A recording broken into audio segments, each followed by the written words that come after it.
সুপ্রিয় দর্শক, সবাইকে স্বাগত জানিয়ে শুরু করছি আওয়ার ডেমোক্রেসি অনুষ্ঠান। আমি হাবিবুর রহমান আছি আপনাদের সাথে। অনুষ্ঠানটি সরাসরি সম্প্রচারিত হচ্ছে নিউ ইয়র্ক স্টুডিও থেকে। আজকের অনুষ্ঠানটি বিভিন্ন বিষয় নিয়ে আমরা আলোচনা করব। সব কয়টি বিষয় অত্যন্ত গুরুত্বপূর্ণ। তো চলুন তাহলে শুরু করি।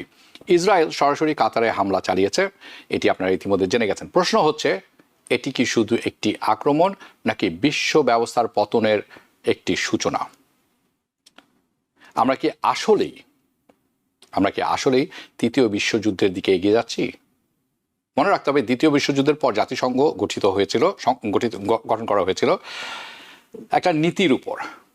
কোনো রাষ্ট্র আরেক রাষ্ট্রকে আক্রমণ করতে পারবে না শুধুমাত্র আত্মরক্ষার ক্ষেত্র ছাড়া। গত ৮০ বছর ধরে এই নিয়মই ছিল বৈশ্বিক শান্তি ও শৃঙ্খলার মূল ভিত্তি। কিন্তু এখন কি দেখছি আমরা? গত সপ্তাহে ইয়েমেনের প্রধানমন্ত্রীকে হত্যা করা হলো। কয়েকদিন আগে তিউনিসে ফ্লোটিরা, যেটি সাহায্য নিয়ে যাচ্ছিল গাজাতে, সেখানে ড্রোন হামলা চালানো হয়। এর আগে ইরান, লেবানন, সিরিয়া সব জায়গাতেই ইসরায়েলের হামলা। আর এখন কাতারে বোমাবর্ষণ। নেতানিয়াহু ঘোষণা করেছেন তার লক্ষ্য হামাসকে ধ্বংস করা, কিন্তু সেই নামে তিনি একটি নতুন নিয়ম বানিয়ে ফেলেছেন। ইসরায়েল যে কোনো সময় যে কোনো জায়গায় আঘাত করতে পারে। কিন্তু যদি এই নজির মেনে নেওয়া যায় তাহলে কি হবে? ধরুন এরদোয়ান, টার্কি, ইউরোপে মিসাইল ছুড়লেন কারণ কুর্দি সন্ত্রাসবাদী হত্যার নামে। ভারত ড্রোন পাঠালো কানাডায় শিখ বিচ্ছিন্নতাবাদী নেতাকে হত্যার জন্যে। একবার এই দৃষ্টান্ত যদি তৈরি হয় বা তৈরি হলে পৃথিবীর প্রতিটি রাষ্ট্রপ্রধান একই অজুহাতে ব্যবহার করবে, নাম দেবে সন্ত্রাস দমন। কাতারে হামলা শুধু বেপরোয়া কাজ নয়, এটা হলো 1945 সালে তৈরি হওয়া আন্তর্জাতিক আইনের ভিত্তি ভেঙে ফেলার আর ভেঙে পড়ার প্রতীক। তাহলে এটা শুধু ইসরায়েল ফিলিস্তিন ইস্যু নয়, প্রশ্নটা অনেক বড়। আন্তর্জাতিক আইন এখনো আছে কি নেই, নাকি নিয়ম ভিত্তিক বিশ্ব ব্যবস্থা যেটি আছে ইতিমধ্যেই মৃত? এদিকে আমেরিকাতে চার্লি ক্লার্ককে ইউটা ভ্যালি ইউনিভার্সিটির ওরাম ক্যাম্পাসে একটি আউটডোর অনুষ্ঠানে হত্যা করা হয়েছে। হামলাকারী 100 মিটারের বেশি দূর থেকে গলে ছুড়ে এবং এরপরে পালিয়ে যেতে সক্ষম হয় সেখান থেকে। সে আজ আত্মসমর্পণ করেছেন। বিশ্বের সবচেয়ে শক্তিশালী আইন শৃঙ্খলা রক্ষাকারী বাহিনী থাকার দাবি করে আমেরিকা। দীর্ঘ প্রচেষ্টা ও পুরস্কার ঘোষণা সত্ত্বেও সন্দেহভাজককে আটক করতে লাগলো এত সময়। এই ব্যর্থতা নিঃসন্দেহে প্রশ্নবিদ্ধ। আমেরিকার লস অ্যাঞ্জেলসের অগ্নিকাণ্ডের কথা মনে আছে। সেই অগ্নিকাণ্ড মোকাবেলা করতেও কিন্তু অকার্যকর প্রতিক্রিয়ার কথা মনে থাকার কথা অনেকেই। সেটি যদি মনে করেন তাহলে বোঝা যায় এই দেশ আমেরিকা সেই গ্রেটনেসে এখন নেই, মহত্বের পথে আর এখন নেই। এমন নৃশংস হত্যার পর ট্রাম্প কঠোর নিন্দা জানিয়েছে। রিপাবলিকান পার্টি এবং রক্ষণশীল পার্টির ভোটাররা এই শোকে মুহ্যমান। তবে বিশ্ববিদ্যালয়ের বিভিন্ন মার্কিনপন্থী, আমেরিকান বামপন্থী যারা আছেন, ছাত্ররা সম্মিলিতভাবে আনন্দ প্রকাশ করেছেন। কেন? অনেকেই সাক্ষাৎকারে বলেছেন, কেউ না কেউ তো এটা করতেই হতো, কাউকে না কাউকে এটা করতেই হতো। তাদের বিশ্বাস ছিল যে চার্লি ক্লার্ক এই পরিণতির যোগ্য। কেন, সেটি আলোচনা থাকবে। দেশের এই আমেরিকার এই গভীর বিভাজন, যে ডিভিসিভ একটা ব্যবস্থা তৈরি হয়েছে, এখন সত্যি ভীতিকর পরিস্থিতি তৈরি করছে। নির্বাচন কিন্তু অনেক আগে শেষ হয়ে গেছে। গত নভেম্বরে নির্বাচন শেষ হলেও বিভক্তি এবং মুখোমুখি অবস্থান থেকে কিন্তু কোনো দলই সরে আসছে না, বরঞ্চ দেশের মানুষও বিভক্ত হয়ে যাচ্ছে। বিষয় হলো বিদ্রুপের বিষয় বলতে পারেন আপনি। চার্লি ক্লার্ক এই অনুষ্ঠানে অস্ত্র নিয়ন্ত্রণ ইস্যুতে ভাষণ করার পরপরই নিজের বিশ্বাসের জন্য তাকে চরম মূল্য দিতে হলো। তিনি সাধারণ নাগরিকের অস্ত্র রাখার দৃঢ় সমর্থক ছিলেন। তার যুক্তি ছিল, অস্ত্রধারী সমাজই প্রকৃত স্থিতিশীলতা ও ন্যায় বিচার নিশ্চিত করে। এছাড়াও থাকবে ডাকসু নির্বাচন এবং নেপালে ঘটে যাওয়া ঘটনা। এই সমস্ত বিষয়ে আলোচনা করার জন্য আজ আমার সাথে যোগ দিয়েছেন সাংবাদিক, লেখক, গবেষক হাসান ফেরদৌস। স্বাগত জানাচ্ছি আপনাকে। আমাদের সাথে আরও আছেন মোহাম্মদ করিম চৌধুরী, উনি ন্যাশনাল সেক্রেটারি অফ আসাল। স্বাগত জানাচ্ছি আপনাকেও। হাসান ফেরদৌস, চলুন শুরু করি আপনাকে দিয়ে।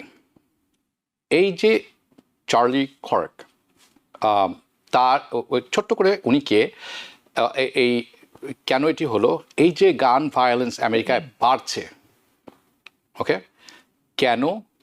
আমরা কি আমি জানি গত সপ্তাহে অথবা তার আগের সপ্তাহে বলেছেন আমরা কি খুব ধীরে হলেও একটি সিভিল ওয়ারের দিকে এগোচ্ছে কিনা, সেটিও আপনার মধ্যে থাকবে।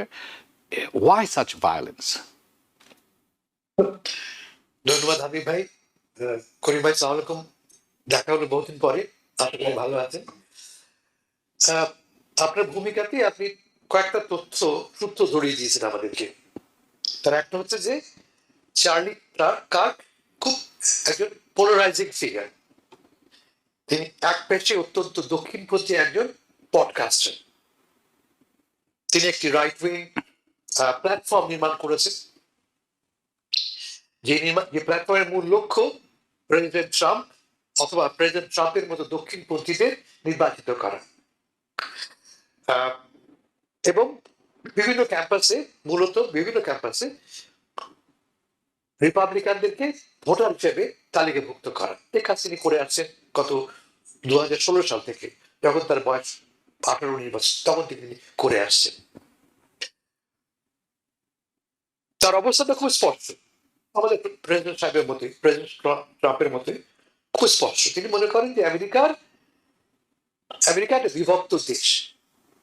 এই দেশের সবচেয়ে খারাপ অংশ কোনটা, ক্ষতিকর অংশ কোনটা, ইহুদি কারা, কালো মানুষেরা, বহিরাগতরা, মুসলমানরা, ইহুদিরা, এই প্রত্যেকের ব্যাপারে তিনি সরাসরি মন্তব্য, এবং নারীরাও, মেয়েদের ব্যাপারেও তিনি একইভাবে কুৎসিত মন্তব্য করেছেন। আমি যে কয়েকটা উদাহরণ দিচ্ছি আপনাদেরকে, তিনি কি বলেছেন বোঝবার জন্য, যে তিনি কতটা পোলারাইজিং, কতটা তিনি এক পেটে এবং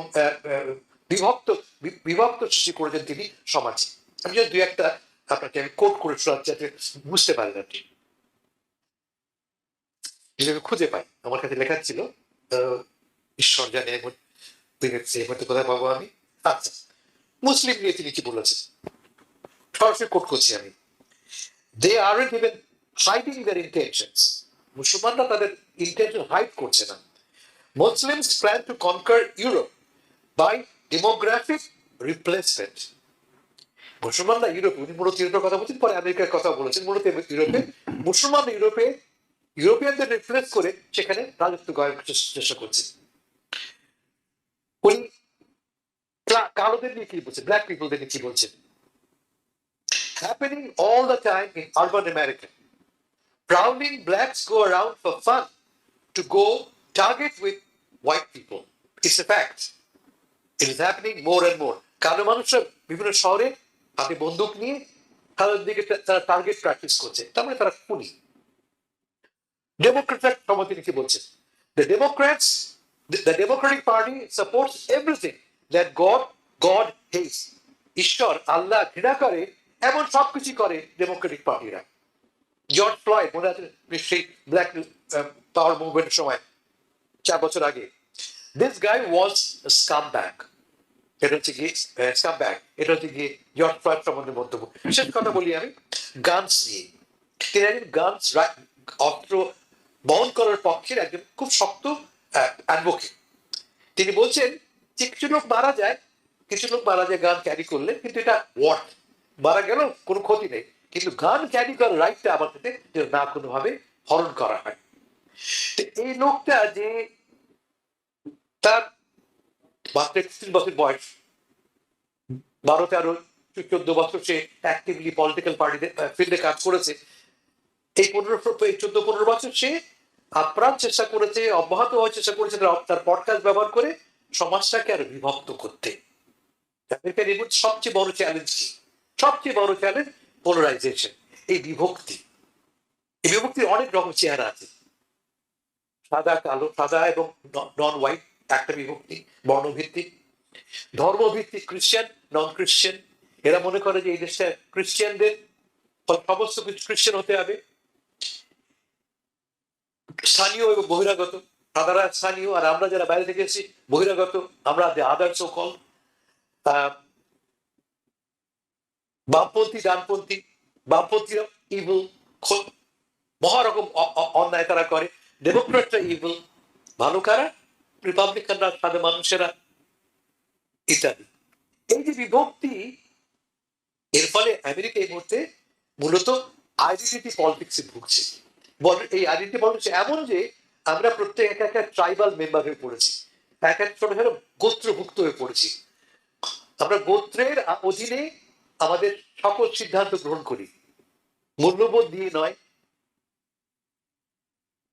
একমাত্র চরিত্র হচ্ছে কি আমি কোন ট্রাইবের বিলং করি, এবং কোনো শর্ত ছাড়া সেই ট্রাইবকে আমি মেনে চলি। ট্রাইবের নেতা যা বলবেন, এই ক্ষেত্রে মনে করা যায় চার্লি কার্ক অথবা প্রেসিডেন্ট ডোনাল্ড ট্রাম্প সাহেব, আমাকে ভাবতে হবে না, আমাকে বলেছে, ফলে সত্যি। এই যে বিভক্তি, এটা এতটা ক্ষতিকর যে মানুষ খুন করতেও রাজি, কারণ অন্য পক্ষকে আমরা ডিমোনাইজ করছি, অন্য পক্ষকে আমরা শত্রু বলছি। যেমন ধরা যাক এই চার্লি কার্ক মারা যাওয়ার পরে আমাদের প্রেসিডেন্ট কি বলেছেন, তিনি প্রথম বক্তব্যটা ভালো ছিল, তিনি প্রথম বক্তব্যটা সবাইকে কাছে আনতে বলেছিলেন, কিন্তু একদিন না যেতে তিনি কি বললেন, তিনি বললেন যে র্যাডিক্যাল লেফট হচ্ছে আসল শত্রু, the radicals on the left are the problem, that they are vicious and they have horrible and they are horrible and they are political but they are political savvy. যারা বামপন্থী, মানে যারা আমার বিরুদ্ধে কাজ করছে, ভিন্ন মতাদর্শ বহন করে, তারা রিয়েল প্রবলেম। আজকে ফক্স নিউজকে তিনি কি বলেছেন, সবাই বলছে যে ভাই এখন সময়টা খারাপ, এখন তো এক হওয়ার দরকার আমাদের, ডান বাম ভুলে আসলে আমরা একই ফাইট করি আমরা এগেইনস্ট ভায়োলেন্স। উনি কি বলছেন, আই ডোন্ট কেয়ার, এই বিভক্তি নিয়ে আমার কোনো চিন্তা ভাবনা নেই, কিন্তু যারা, আমি এটা কোট করছি, I could not care less about unity. This country faces the crisis, এবং আমার দায়িত্ব হচ্ছে এই ক্রাইসিসটাকে যারা ক্রিয়েট করে তার মতামত অনুসারে তাদেরকে ফেস করা। মানে যে আমার সঙ্গে ডিসএগ্রি করবে, যে ভিন্ন মত বহন করবে, সে আমার শত্রু হয়ে গেল। অথচ আমেরিকা আমাদের কি শিখিয়েছিল, আমি অন্তপক্ষে আমেরিকাতে কি শিখেছি, যে ভিন্ন মত বহন করা, ভিন্ন মত পোষণ করা কোন অপরাধ নয়। আমরা কথা বলে আমরা আমাদের প্রবলেম সলভ করি। আমাকে গান বহন করতে হবে? আর একটা কথা বলে করছি আমি, আমেরিকার মানুষ জনসংখ্যা কত, 330 মিলিয়ন ধরা যাক, 33 কোটি। আমেরিকায় 400 মিলিয়ন লোক, 400 মিলিয়ন গান লোকের হাতে আছে, 440 কোটি গান, আর মানুষ কত, 33 কোটি। যত লোক তার চেয়ে বেশি গান দিয়ে আমরা কি করি? এরা বলে যারা গান রাইটসের পক্ষে, ডিফেন্ড করি আমি আত্মরক্ষার কারণে গান দরকার। চার্লি কার্কের যেখানে মারা গেলে ইউটায় প্রত্যেকের কাছে গান আছে, প্রত্যেকে গান বহন করতে পারে। কই চার্লি কার্কে কি বাঁচানো গেল গান দিয়ে?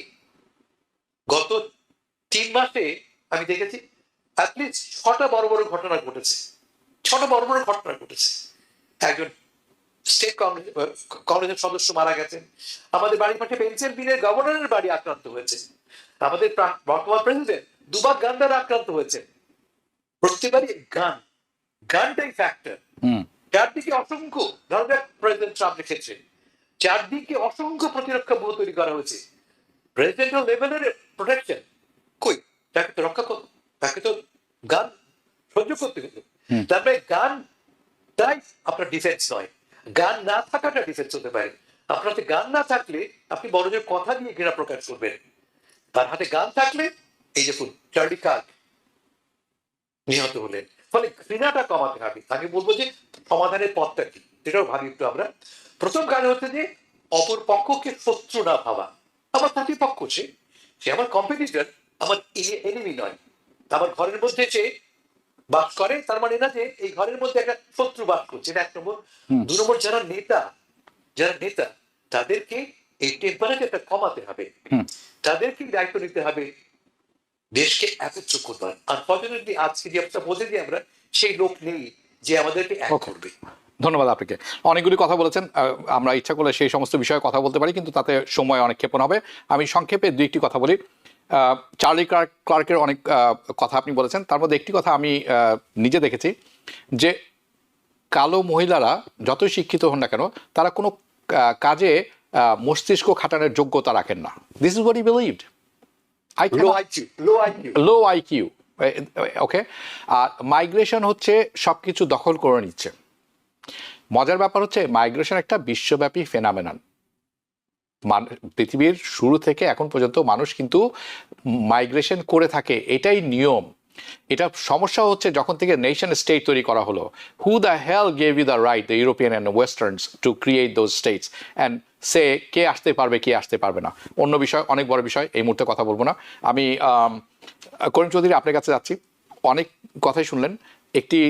একটি ব্যাপার আমি আপনার কাছে জানতে চাইবো, সেটি হচ্ছে যে প্রেসিডেন্ট ট্রাম্পের একটি সুযোগ ছিল এই মুহূর্তে জাতিকে ঐক্যবদ্ধ করার, আমেরিকাকে ঐক্যবদ্ধ করার, কিন্তু সেটি তিনি না করে তার বিপরীতে কথা বলছেন, এটি একটি ব্যাপার।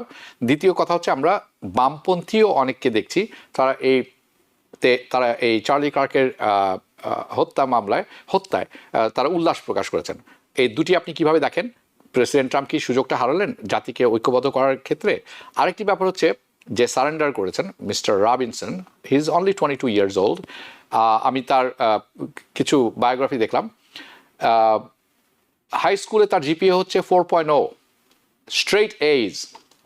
ওকে, উনি যখন কলেজে গিয়েছেন স্কলারশিপ পেয়েছেন, সবাই তাকে নম্র ভদ্র হিসাবে জানে। বড় হয়েছেন রিপাবলিকান একটি হাউস হোল্ডে, তার বাবা মা রিপাবলিকান, তারা রিপাবলিকান, ইজ এ ভোটার, কখনো ভোট করেননি। How do you explain this? মিউটে আছেন আপনি, মিউটে আছেন একটু প্লিজ। জি, থ্যাংক ইউ হাসান ফেরদৌস ভাই, খুব সুন্দর আপনি যদি করে একটু আমার মনে হয় পিছনে সরে যান তাহলে খুব ভালো হবে। ওকে, খুব সুন্দর করে উনি বলেছেন। এর বাইরে আর কিছু অ্যাড করার নাই, তবে আপনার প্রশ্নের জবাবে আমি যাব। প্রেসিডেন্টের একটা সুযোগ হাতছাড়া করেছেন, উনি করেছেন বাই নেচার। উনি তো সমাধানের পথে চান না, উনি জাতিকে সংঘর্ষের দিকে নিয়ে যেতে চাচ্ছেন।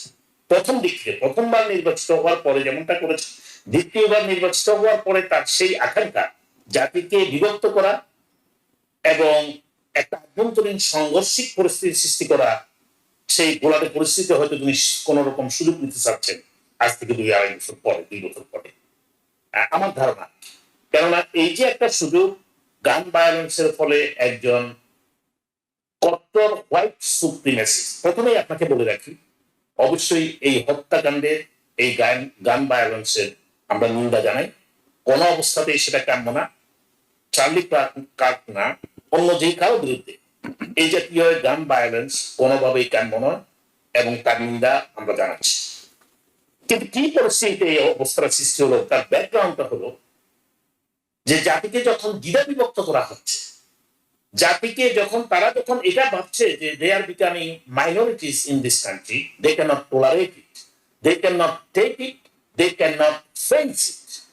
সো অ্যাজ এ রেজাল্ট তারা সেখানে আপনার উগ্রপন্থী যে হোয়াইট সুপ্রিমেসি যেটা সরানোর দরকার, সেই ইয়াং বয়সে 31 বছর বয়সে সে সেটা করে যাচ্ছে, তার হাই স্কুল থেকেই সে এটা করে যাচ্ছে। এবং অন্য যারা একটা বিশেষ গ্রুপ ছাড়া, আমি যে নামই বলছি, সাদা ছাড়া অন্যদেরকে এখানে যাতে করে আর কোনোভাবেই তারা second class citizen, they can stay here if they cannot be removed, and if they can be removed, anything they will do to remove them. So এই পরিস্থিতিতে তার যে পরিস্থিতিতে সে কাজ করছে, অনেককে, এমন অনেক সুস্থ বিবেকবান মানুষকে না দিয়েছে যে এই জাতির ভবিষ্যৎ কি হবে, এই জাতি কি আমরা নিজেরা আভ্যন্তরীণ দ্বন্দ্বে জড়িত হচ্ছি নাকি আমরা অগ্রগতির দিকে যাচ্ছি। যদি কোনো আভ্যন্তরীণ সিভিল ওয়ার যে শব্দটা আমরা ব্যবহার করি সেটাও যদি না করি, যদি আভ্যন্তরীণ দ্বন্দ্বে যে গ্রুপিং সৃষ্টি হয়, আমাদের ভিতরে ঐক্যের পরিবর্তে বিভেদ এবং জাতিগত দ্বন্দ্ব, কালারগত দ্বন্দ্ব, ধর্মীয় যে সমস্ত দ্বন্দ্ব আমাদের ভিতরে সৃষ্টি করা হচ্ছে, বিশেষ করে হোয়াইট সুপ্রিমেসিস্ট এই গ্রুপটা, এটা মূল লিডার হলে আমাদের হোয়াইট হাউসের আমাদের প্রেসিডেন্ট ডোনাল্ড ট্রাম্প। তিনি যেটা করে যাচ্ছেন তার স্পন্সরশিপে এটা হচ্ছে, এটা কিন্তু আমাদেরকে আমার মনে হয় বুঝতে হবে কোত্থেকে তারা সমস্ত সাপোর্ট পায়। তো যার ফলে জাতিকে বিভক্ত করার জন্য হিংসা বিদ্বেষ ছড়ানোর ক্ষেত্রে সে এমন পর্যায়ে গেছে, রিপাবলিকান গড়ে জন্ম নেয়া, রিপাবলিকান গড়ে বেড়ে ওঠা একটা ছেলে শেষ পর্যন্ত গান হাতে নিতে বাধ্য হয়েছে। আমরা এখনো জানি না তার বক্তব্য কি তার মোটিভ ছিল। তবে চার্লি কার্ক জাতির মাঝে যে বিভক্ত সৃষ্টিকারী একজন নেতা, তাতে তো তার প্রমাণেই সেটা বলে, তার বক্তব্য গত কয়েক বছর ধরে তার বক্তব্য হোয়াইট সুপ্রিমেসি এবং হিংসা বিদ্বেষকে উস্কে দেওয়ার ক্ষেত্রে তার যে ভূমিকা, সেই ভূমিকাই সম্ভবত তাকে এই দিকে নিয়ে গেছে। দেখুন, গান ভায়োলেন্স নিয়ে আমরা অনেক কথা বলি, ডেমোক্রেটরা বলে, এটা তো সত্য কথা। গান, আমরা বলছি না যে কেউই গান রাখতে পারবে না, গান রাখা যাবে, গান রাখতে হবে কিছু লোকের জন্য, কিন্তু একটু ব্যাকগ্রাউন্ড চেক, একটা প্রক্রিয়ার মতো দিয়ে যদি দেওয়া হয়, তাহলেই সেটা হতো যে সাংবিধানিক অধিকার, সেটাকে ভায়োলেট করা হবে না। কিন্তু গান দেওয়ার অর্থ এই না যে আপনাকে মারণাস্ত্র দিবে, যুদ্ধক্ষেত্রে যে সমস্ত মারণাস্ত্র হেভি মেশিন গান দেবে, এবং আপনার মেন্টালিটি চেক করা হবে না, আপনার ব্যাকগ্রাউন্ড চেক করা হবে না, আপনার নিরাপত্তা, যেহেতু সেলফ ডিফেন্সের জন্য গান, আপনার নিরাপত্তাটা কোথায় বিঘ্নিত হবে সেটা চিন্তা করা হবে না, আপনার হাতে গান তুলে দেওয়া হবে। 22 বছর বয়সী ছেলের হাতে এরকম লং ডিস্টেন্সের গান দেয়া হলো, যার ভিকটিম হলো চার্লি কার্ক। অতএব এই যে গান ভায়োলেন্স নিয়ে সারা আমেরিকাতে সাধারণ মানুষ, আপনি খেয়াল রাখবেন, অনেক রিপাবলিকান এই গানের ক্ষেত্রে মোর স্ট্রিক্টের রুল সাপোর্ট করে, ডেমোক্রেট তো সবসময় বলেই আসছে, কিন্তু শুধুমাত্র এই একটা বিশেষ গ্রুপের সাথে সেটাকে, এই গানকে কন্ট্রোল করা যাচ্ছে না, ভায়োলেন্সকে কন্ট্রোল করা যাচ্ছে না। আর এখন যেভাবে হিংসা বিদ্বেষ ছড়ানো হচ্ছে, বিশেষ করে ট্রাম্প হোয়াইট হাউসের নেতৃত্বে হোয়াইট সুপ্রিমেসিকে এবং তার মতো কতগুলো সংগঠনকে দিয়ে আমেরিকাকে যেভাবে বিভক্ত করা হচ্ছে এবং যেদিকে নেওয়া হচ্ছে, এতে করে অদূর ভবিষ্যতে আজকে কি ভায়োলেন্স দেখছেন, আমার তো মনে হয় রাস্তা রাস্তায় ভায়োলেন্স দেখবেন, যদি আমাদের হোয়াইট হাউস, যদি আমাদের নেতৃবৃন্দ এটাকে এখনই কন্ট্রোল না করে, এই অবস্থা যাদেরকে বিভেদ থেকে রক্ষা করে ঐক্যের দিকে না নিতে পারি আমরা। জি, ধন্যবাদ আপনাকে।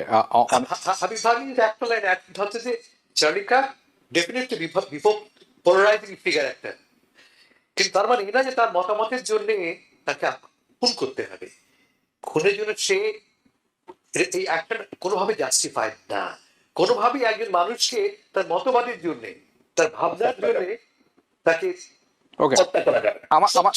শত্রু ভেবে তাকে আমি খুন করবো, এটা কোনোভাবে গ্রহণযোগ্য নয়। আমার মনে হয় এই ব্যাপারটির সাথে কেউই দ্বিমত পোষণ করবেন না, এবং সেটি স্বাভাবিক হওয়া উচিত। আমরা একটি অস্বাভাবিক সময়ে বাস করছি, এটি হচ্ছে দুঃখজনক ব্যাপার। আপনারা দুজনেই কিন্তু এই কথাটাই বলেছেন।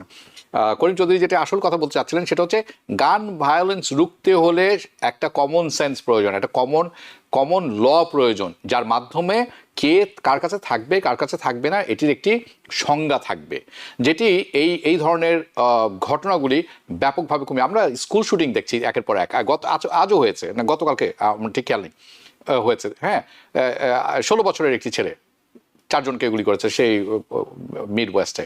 সো এটি কিভাবে সম্ভব? ওকে, এটি একটি ব্যাপার, এবং প্রেসিডেন্ট ট্রাম্পের একটি সুযোগ ছিল এই জায়গাতে দেশকে ইউনিফিকেশনে আনা, সেটি আপনারা দুজনই মনে করছেন যে উনি মিস করে গেছেন এই সুযোগটি। এটি একটি, এবং এই সুযোগটি যদি উনি নিতেন, আমি জানি না আগামী ইলেকশনে কি হতো, because this is a polarizing time, polarizing situation. বিভেদ কাকে বলে, কত প্রকার, কি আমরা হয়তো সত্যিকার অর্থে একটি বিভৎসময় সময়ের দিকে এগিয়ে যাচ্ছে। আমি আশা করি সেটি না হোক, কিন্তু বলা যাচ্ছে না এই মুহূর্তে। আমি একটু প্রসঙ্গের পরিবর্তন করব, যাব আন্তর্জাতিক বিষয়ে। হাসান ফেরদৌস, আপনার কাছে যাচ্ছি।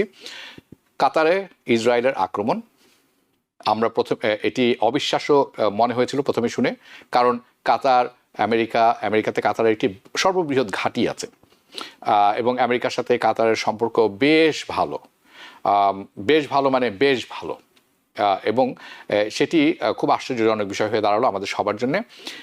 প্রথমে আমরা শুনলাম যে প্রেসিডেন্ট ট্রাম্প বলছেন উনি কিছু জানতেন না, সকালে উনি তার মিলিটারিদের কাছ থেকে শুনেছেন যে এই ঘটনা ঘটেছে। উনি খুবই উত্তেজিত এবং নট হ্যাপি, কিন্তু পরবর্তীতে আমরা জানলাম যে উনি জানতেন, কিন্তু উনি থামানোর জন্য কিছু করেননি। কেন? কাতারের রিয়াকশন কি হলো এবং সৌদি আরব রিয়াকশন কি দিল, এইটি যদি আমাদেরকে একটু আপনি ব্যাখ্যা করে জানান। হাবিব ভাই, ইসরায়েল দীর্ঘদিন থেকে একটু একটু করে টেস্ট করছে আমাদের পেশেন্সকে, একটু করে। প্রথমে পাশে গাজা, আর একটু দূরে লেবানন, আর একটু দূরে ইরান, সিরিয়া, এখন আমরা দেখতে পাচ্ছি কাতারেও আক্রমণ হচ্ছে। আর্গুমেন্টের ডিফেন্সটা কি, তার সপক্ষে যুক্তিটা কি? যে আমি আমার আত্মরক্ষার্থে, আমার ডিফেন্সে যে কোনো জায়গায় আমি আমার হামলা চালাবো। হুম। মজা কি জানেন, আজকে তো 12 তারিখ সেপ্টেম্বরে ঠিক এই একই আর্গুমেন্ট কিন্তু আমরা শুনেছি আমাদের প্রাক্তন প্রেসিডেন্ট জর্জ বুশের কাছ থেকে। Yeah. যখন ইরাকে আক্রমণ করা হয় কোনো যুক্তি ছাড়া, সিম্পলি একটা অ্যাজাম্পশন থেকে যে ইরাকের কাছে উইপন্স অফ মাস ডিস্ট্রাকশন আছে, এই অ্যাজাম্পশন থেকে কিন্তু ইরাকে আক্রমণ হয়েছিল। পর দেখা গেল ইরাক কোনো উইপন্স অফ মাস ডিস্ট্রাকশন নেই। আর্গুমেন্টটা কি ছিল? যে আমি সন্দেহ করছি ও আমাকে আক্রমণ করবে, তার আগে আমি আক্রমণ করলাম।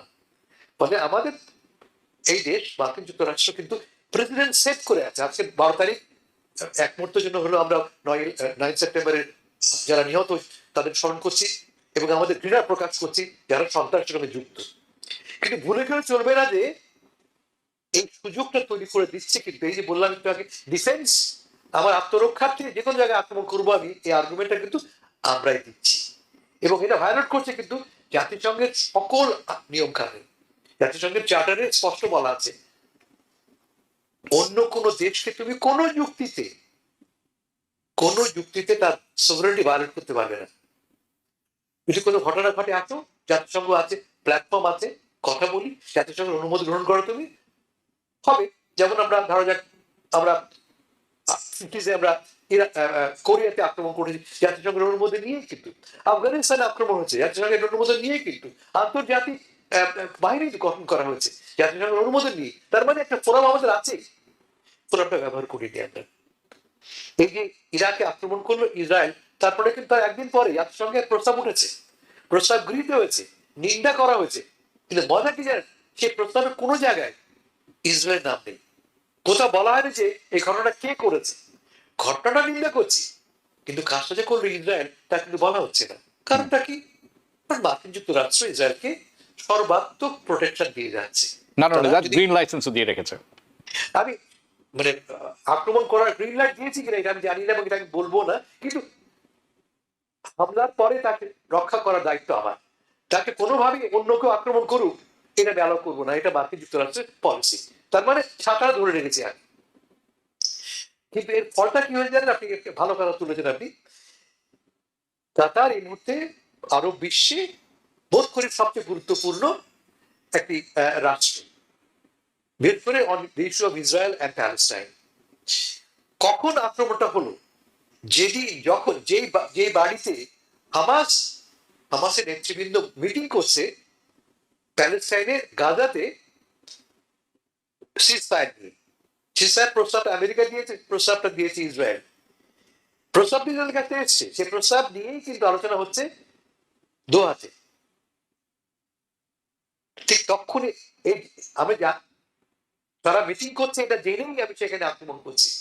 তার মানে আক্রমণ শুধুমাত্র যে হামাসকে তা নয়, আক্রমণটা শান্তি চেষ্টাকেও, শান্তি উদ্যোগকেও। ইসরায়েল কোনোভাবে কোনো শান্তি উদ্যোগকে অ্যালাউ করবে না, কারণ শান্তি প্রতিষ্ঠা হলে সবচেয়ে বড় ক্ষতি কার? ইসরায়েল। নেতানিয়াহু সাহেবের। Of course, he is going to jail and then he's going to lose power.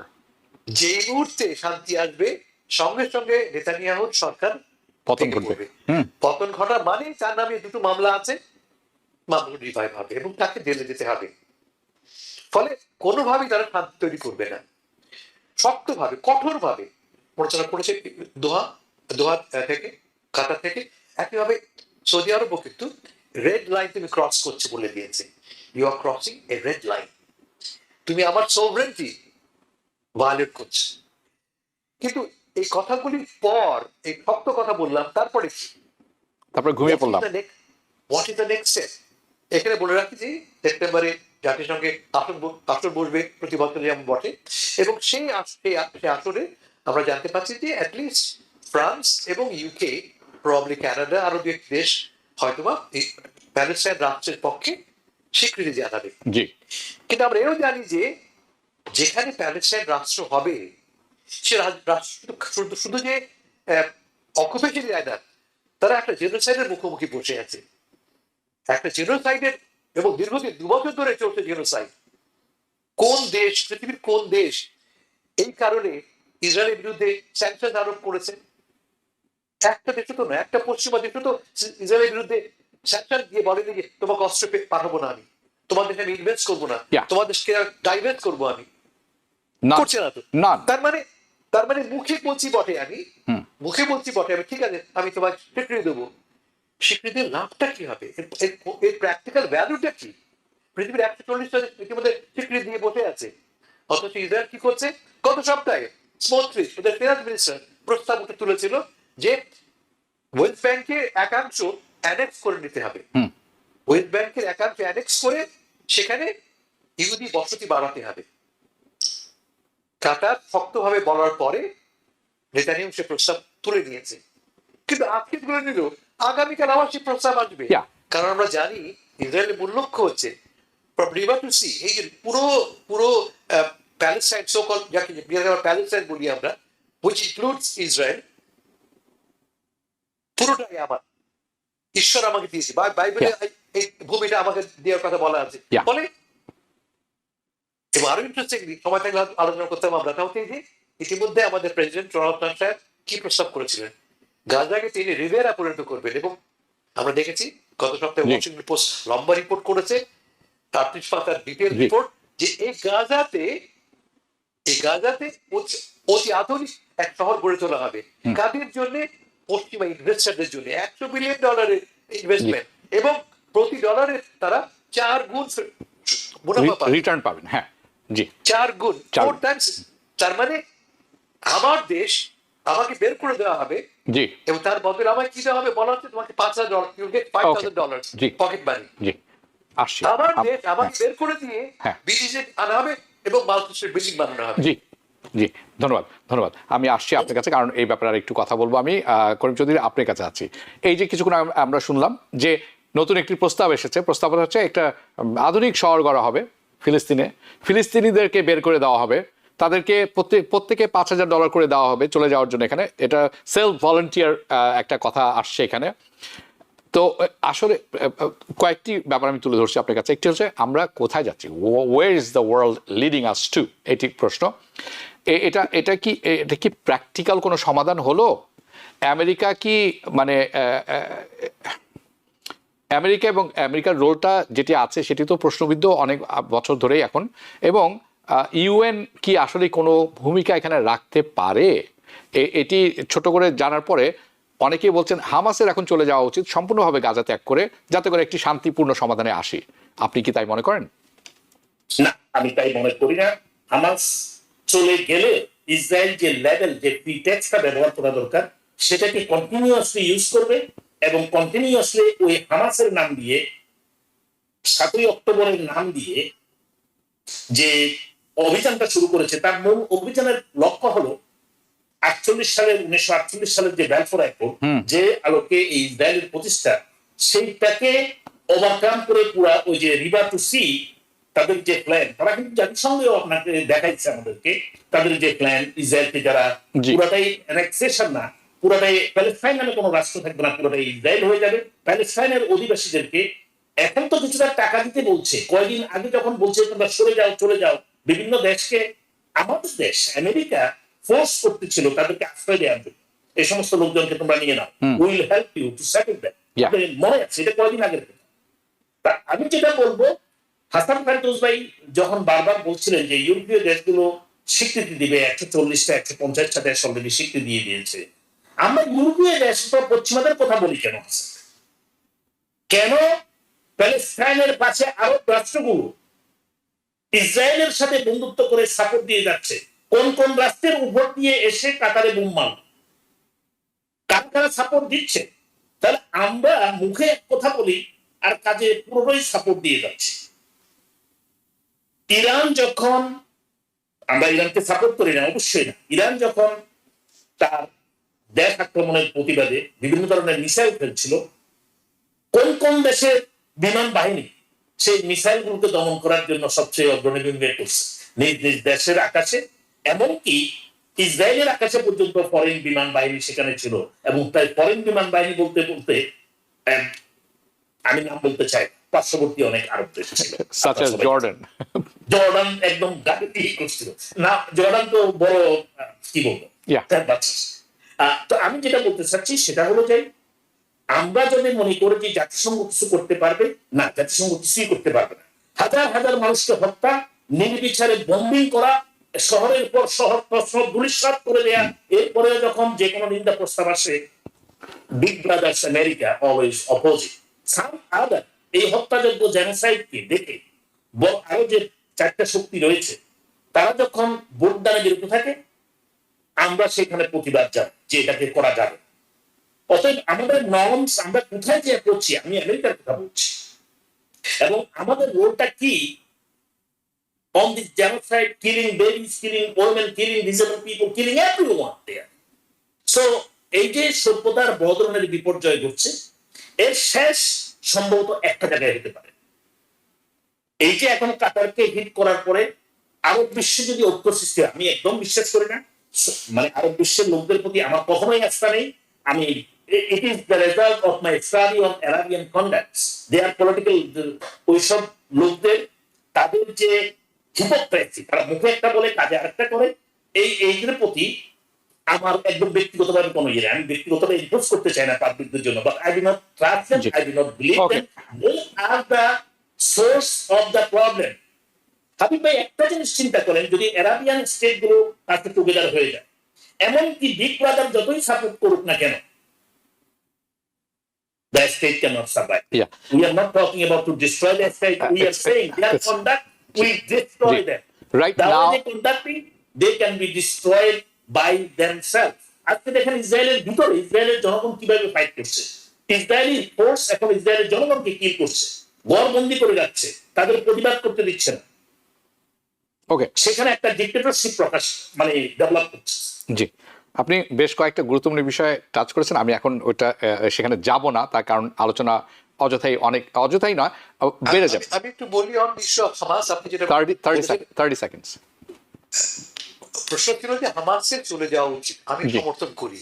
আমি মনে করি এই মুহূর্তে হামাস গাজার এই 2 মিলিয়ন মানুষকে জিম্মি করে রেখেছে। হামাস বলতে বোঝায় 10 থেকে 12,000 হামাস সশস্ত্র বা ট্রেন যোদ্ধা। মনে আছে 1984-এ লেবানন থেকে কিন্তু ইয়াসের আরাফাত চলে গিয়েছিলেন, শুধু লেবাননকে বাঁচানোর জন্য নয়, ফিলিস্তিনিদের বাঁচানোর জন্য। এখন এই মুহূর্তে হামাসের পক্ষে ইসরায়েলকে যুদ্ধ করে শেষ করা সম্ভব নয়, কারণ যুদ্ধটা একটা ইসরায়েল করে না, তার সঙ্গে আমাদের দেশও আছে, মার্কিন যুক্তরাষ্ট্র আছে। এই মুহূর্তে সবচেয়ে বুদ্ধিমানের কাজ হবে রিট্রিট করা। যুদ্ধের নিয়মটা কি? 2 পা আগাও 3 পা পিছাও, তাই তো? এখন 3 পা পেছানোর সময়, এদের চলে যাওয়া উচিত। এবং আপনি জানেন গত মাসে আরব লীগ এই প্রস্তাব দিয়েছে, একই কথা বলেছে মাহমুদ আব্বাস ওয়েস্ট ব্যাংক থেকে, যে they should be deserved and leadership must leave. Hamas চলে যেতে হবে এবং হামাসকে নিরস্ত্র করতে হবে। এবং এই স্টেপটা গ্রহণ করলে কোনো যুক্তি থাকবে না ইসরায়েলের হাতে। কোন যুক্তিতে তুমি আক্রমণ করবে?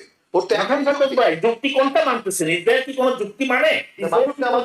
This is just a letter to attack argument হচ্ছে যে আমার নিজেকে ডিফেন্ড করার অধিকার আছে, এই তো। আমাকে আক্রমণ করে দেখে হামাস যখন নেই, তাহলে আমি কিভাবে অকুপাই করব? হামাস নেই একথা কোনোদিন স্বীকার করা হবে না যতক্ষণ না পর্যন্ত তাদের উদ্দেশ্য হাসিল হবে। পুরোটা করিম ভাই, আপনি কথা বুঝতে পারছেন? আমি বলছি যে আমি শর্ট চুক্তি করে হামাসদেরকে এক্সপেল করছি আমি, as part of an agreement সংযুক্ত হবে কে? আরব দেশগুলি, ইজিপ্ট, লেবানন, জর্ডান, প্রবলি তাদের সঙ্গে চুক্তির মাধ্যমে এটাকে এক্সপেল করবো আমি। ফলে there is no Hamas. Hamas না থাকলে ইসরায়েলের যে প্রিটেক্সট আছে এই মুহূর্তে, হামাস আমাকে শেষ করে ফেলবে, এই আর্গুমেন্টে থাকছে না। আমি 30 সেকেন্ডের জন্য টেক ওভার করছি। তার কারণ হচ্ছে এরকম, আপনি হাসান ফেরদৌস যেটি বলছেন সেটি হচ্ছে this is a tactical move. এটা আর আমাদের করিম চৌধুরী যেটা বলছেন সেটি হচ্ছে যদি হামাস না থাকে তাহলে ইসরায়েল অন্য কোনো একটি অজুহাত বের করবে, মানে তাদের অজুহাত থেমে থাকবে না, যেটি আমরা সবাই জানি সেটি 1947 থেকে হয়ে আসে। দুঃখজনক ভাবেও এই কথাটিও সত্য। আমি একটু প্রসঙ্গের পরিবর্তন করছি, দুঃখিত। We got carried away. Okay, so Hasan Ferdous, Nepal প্রসঙ্গ। Good. Karim Chowdhury, is it a good? It's a very good topic. It's a very good topic. আচ্ছা, আমরা চেষ্টা করব একটু কনসাইজ থাকার, কারণ আমাদের ডাকসু নির্বাচন নিয়ে আমরা আরেকটু আলোচনা করব। হাসান ফেরদৌস, কি হলো কেন হলো? এটা একটি ফেনামেনন হয়ে দাঁড়িয়েছে কি? আমরা সবাই বলি, পত্রপত্রিকা লেখা হচ্ছে যে বাংলাদেশের সাথে বাংলাদেশের ঘটনা, আমাদের জুলাই আগস্টের বিপ্লবের সাথে নেপালের এই বিদ্রোহের গণ অভ্যুত্থানের বিস্তর মিল আছে। Correct, আমি এগ্রি করি। মিলটা কোথায়? যে এই আন্দোলনটা মূলত যুবকদের, তরুণদের, ছাত্রদের দ্বারা পরিচালিত, এক নম্বর। দু নম্বর, কোনো সেন্ট্রাল লিডারশিপ নেই, কোনো দল নেই, কোনো একজন ব্যক্তি নেই যারা অধীনে হয়েছে। আর মূল কারণ হচ্ছে ট্রিগারটা কি, এটা কোনো অর্গানাইজ পলিটিক্যাল ক্যাম্পেইন থেকে হয়নি। বাংলাদেশে কি ঘটেছে? কোটা নিয়ে কিছুটা ছিল, পেছনে কিন্তু আছে দীর্ঘদিনের ক্রোধ, ক্ষোভ, বঞ্চনা, আন্ডারলাইন। কিন্তু ট্রিগারটা হচ্ছে যে কোটা বন্ধ করতে হবে। নেপালেও আমরা জানি যে দীর্ঘদিনের বঞ্চনা আছে, দীর্ঘদিনের ক্রোধ আছে। নেপালে গত 30 বছরে 3টি দল ঘুরে ফিরে বারবারই ক্ষমতায় আসছে, বারবারই তারা দেখা যাচ্ছে করাপ। সেখানে তারা কি করলো? তারা হঠাৎ করে এই আন্দোলন ঠেকানোর জন্য বন্ধ করে দিল ইন্টারনেট সেবা, হোয়াটসঅ্যাপ বন্ধ করে দিল। আপনারা জানেন নেপালের প্রায় 20% লোক থাকে বিদেশে। নেপালের জনসংখ্যার মোট জনসংখ্যার 20% বিদেশে বাস করে, এবং নেপালের আয় 26%, জিডিপি 26% আছে এই বিদেশ থেকে পাঠানো রেমিটেন্স থেকে। তার মানে এই 20% লোকের জন্য যোগাযোগের একমাত্র সূত্র হচ্ছে হোয়াটসঅ্যাপ। আপনি হোয়াটসঅ্যাপ বন্ধ করে দিলেন, হোয়াটসঅ্যাপ বন্ধ করার বিরুদ্ধে ক্রোধটা শুরু হলো। আমাদের কোটা যেমন, এখানেও তাই। কিন্তু গভীরতর ব্যাপারটা হচ্ছে যে নেপালের তরুণরা অধিকার কিন্তু তারা আমাদের দেশে। কারণ কি? নেপালে অলমোস্ট 30% বেকার, 30 বছরের কম এমন সংখ্যা অলমোস্ট 50%, আমাদের অলমোস্ট 45%, 30 বছরের কম। এবং এদের মধ্যে বেকারত্ব সবচেয়ে বেশি, অলমোস্ট 30%। 30% লোক মনে করে যে এই যে আজকের দিন আছে, অর্থনীতি যে আছে, রাষ্ট্র ব্যবস্থা আছে, আমাকে হেল্প করছে না, এ আমার পক্ষে নয়।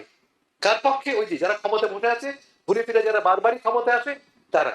ইন্টারেস্টিংলি যেটা ট্রিগার পয়েন্ট বলছি আপনাকে আমি, এই রাজার বাচ্চাদের, মন্ত্রী বাহাদুরদের ছেলেমেয়েরা সব বিদেশে লেখাপড়া করে, আমাদেরও তাই। এবং সবাই ফেসবুকে, সবাই তাদের সোশ্যাল মিডিয়াতে তাদের আনন্দময় জীবন, কোথায় তারা বার্থডে করছে, কোথায় তারা গাড়ি চালিয়ে চলে যাচ্ছে ফ্রেঞ্চ রিভেরাতে, ছবি দিচ্ছে।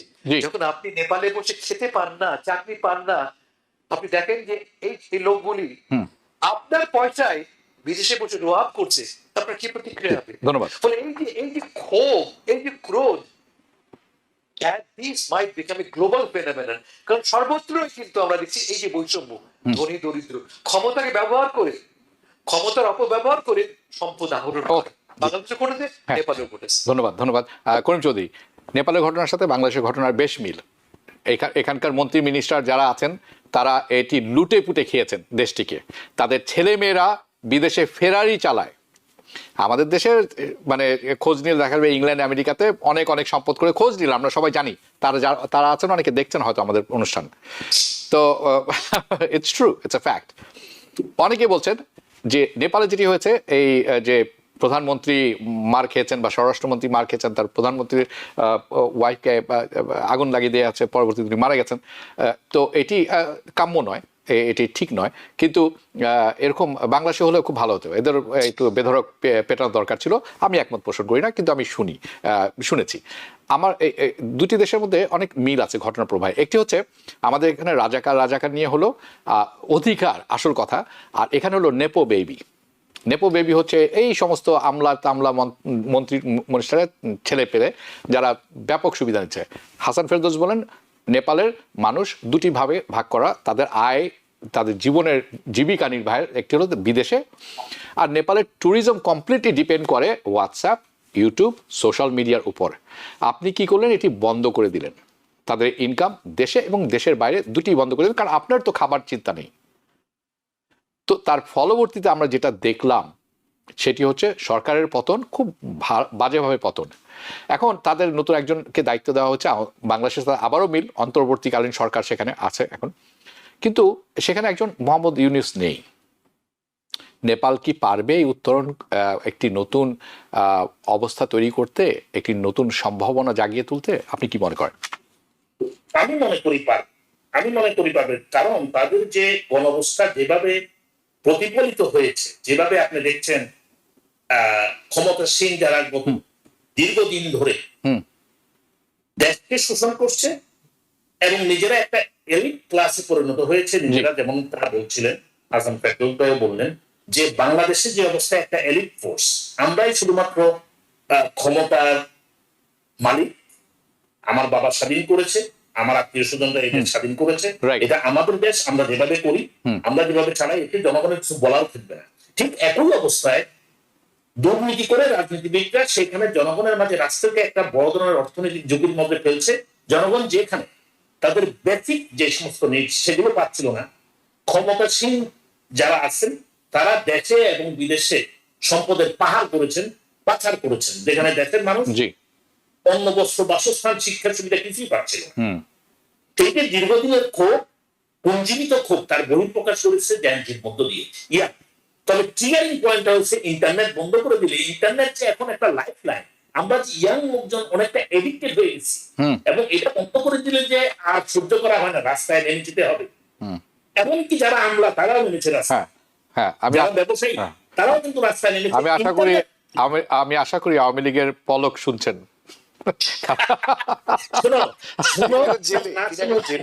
সত্য কথা যে একই ট্রিগার যে জিনিসটা ঘটছে, এটা আমি মনে করি নেপালের এই ঘটনা সত্যিকার অর্থে একটা ফাইনাল রূপ নিয়েছে, কেননা মানুষ শিক্ষা পাবে ভবিষ্যতে যাতে এই জাতীয় ঘটনা, শোষণ, নির্যাতন, নিপীড়ন না হয়, গণতন্ত্রের প্রতি শ্রদ্ধা থাকে, তার একটা বড় এক্সাম্পল হয়েছে, এবং তারা সফল হবে। কেননা বর্তমান যে অন্তর্বর্তীকালীন যে সরকার আসবে তাদের কাছে মানুষ শিখবে না। ধন্যবাদ। আগামী শনিবার সেপ্টেম্বরের 17 তারিখ তাদের সংবিধান দিবস নেপালের। আমি আশা করব আমরা সামনে সুন্দর নেপাল দেখতে পারবো, যেখানে সবার অংশগ্রহণে নেপাল এগিয়ে যাবে, বাংলাদেশেও এগিয়ে যাবে, এটি আমি কামনা করি। আর 10 বছর আগে তারা এই সংবিধানটি প্রণয়ন করেছিলেন, রাজতন্ত্র অবসান ঘটিয়েছিলেন। আমি আমাদের শুভকামনা রইল ছাত্রদের প্রতি, যারা মারা গেছেন তাদের প্রতি, যারা এই আন্দোলনের সফলতা পেয়েছেন তাদের প্রতি, এবং নেপাল এগিয়ে যাক, শান্তি ফিরে আসুক, এটা আমরা কামনা করি। হাসান ফেরদৌস, আমাদের সময় কম, ডাকসু নির্বাচন নিয়ে বড়, ডাকসু এবং জাকসু দুটাই আমি আনবো। ডাকসু নির্বাচনে ছাত্র দলের ভরাডুবি, ছাত্র শিবিরের বিজয়, আপনি কিভাবে দেখেন, কেনটি হলো? স্পষ্টতই এর মূল কারণ আমার বিবেচনায় ছাত্রদলকে এবং এনসিপি কে মূলত ছাত্রদল দেখা হয়েছে যে বিগত সময়ে তারা ক্ষমতাভোগী দলের অংশীদার, ক্ষমতাভোগী। ছাত্রলীগকে যে কারণে বহিষ্কার করা হয়েছে, ছাত্রলীগকে ক্ষমতাভোগীদেরই তো তারা অংশ, যারা ক্ষমতা ভোগ করেছে। ছাত্র দলও কিন্তু আমরা কি দেখেছি বাংলাদেশে, যে এই মুহূর্তে আওয়ামী লীগ চলে গেল, সে শূন্যতা ভরলো কে? সেই দোকানপাট লুট করছে কে? ছাত্রদল। সেই অথবা বিএনপি দল চলে গেল, আরেক দল জায়গা নিল, এরা জায়গাটা ভরে ফেললো বিএনপি ছাত্র দল। তার মানে দুটো দলই কিন্তু আমাদের চোখে ক্ষতিকর, আমার স্বার্থের বিরুদ্ধে। তারা কখনই আমাকে ভাবে না, নিজের কথা ভাবে। ভোটটা মূলত হয়েছে ক্ষমতা ভোগীদের বিরুদ্ধে, মূল 1 নম্বর। 2 নম্বর আর একটা বড় জিনিস হাবিব ভাই, যেটা আমি আপনার প্রোগ্রাম আগের দিন বলেছিলাম, বাংলাদেশে একটা বড় রকম পরিবর্তন ঘটেছে গত 50 বছরে। মানুষ ক্রমান্বয়ে দক্ষিণপন্থী হয়েছে, মানুষ ক্রমান্বয়ে ধর্মমুখী হয়েছে। এটা ভয়ের কথা একটা, কারণ শিবিরকে আমরা এতদিন বলতাম রক কাটার শিবির, যে শিবির 71-এ যারা মুক্তিযুদ্ধ করেছে তার বিরুদ্ধে অবস্থান নিয়েছিল, সে শিবির ঢাকা নবী জং করে ফেললো। ঢাকা নবী না, আপনি একই ছবি দেখবেন জাহাঙ্গীরনগরে, প্রবলেম চিরাঙ্গে এবং রাজশাহীতে। তার মানে দেশ জুড়ে একটা ডানপন্থী হাওয়া বইছে। আপনি চান বা না চান, আপনার পছন্দ হোক বা না হোক, ডানপন্থী একটা হাওয়া বইছে। এবং এই হাওয়া বহনের একটা প্রকাশ হচ্ছে, শেষ কথাটা বলি আমি, আর একটা ফ্যাক্টর কাজ করেছে। এই যে শিবিরের ছেলেগুলি যারা নির্বাচিত হয়েছে, সবাই কিন্তু মাদ্রাসা থেকে পাশ করা, কিন্তু একাডেমিক্যালি প্রায় প্রত্যেকে ব্রিলিয়ান্ট, প্রায় প্রত্যেকে একাডেমিক্যালি ব্রিলিয়ান্ট। আমি কি চাই আমার নেতা কে হবে? ভালো হবে, ভদ্র হবে, শিক্ষিত হবে, আমার কাছে এক্সাম্পল হবে।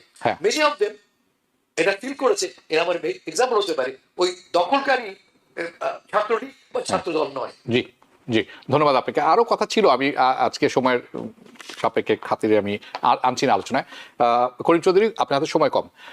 এই যে ছাত্র দলের ভরাডুবি, আমরা ধরে নেই বিএনপির ভরাডুবি হলো এই দুটি ইলেকশনে, এবং আগামী যে ন্যাশনাল ইলেকশন আসছে আগামী বছর, সেটি কি কোনো বার্তা বহন করছে তাদের জন্য? তারা যে এই যে নতুন প্রজন্ম, আমরা শুনলাম দক্ষিণপন্থী হয়েছে, কিন্তু তারা তো গ্রহণযোগ্যতার মাধ্যমে ওখানে যায়, তো সবাই তরুণ, তারা গ্রহণযোগ্যতা তৈরি করেছে।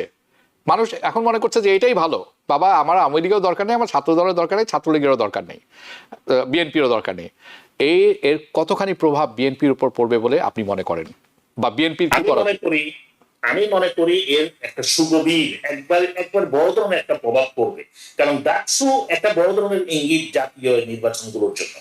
এবং এমন সময় ডাকসু নির্বাচন হয়েছে, ডাকসু নির্বাচন হচ্ছে, আরো কয়েকটা বিশ্ববিদ্যালয়ের নির্বাচন আসন্ন, এমন সময় হচ্ছে জাতীয় নির্বাচনের আগে, যার ফলে এগুলো বড় ধরনের একটা মেসেজ দেবে আমাদের ভোটারদেরকে।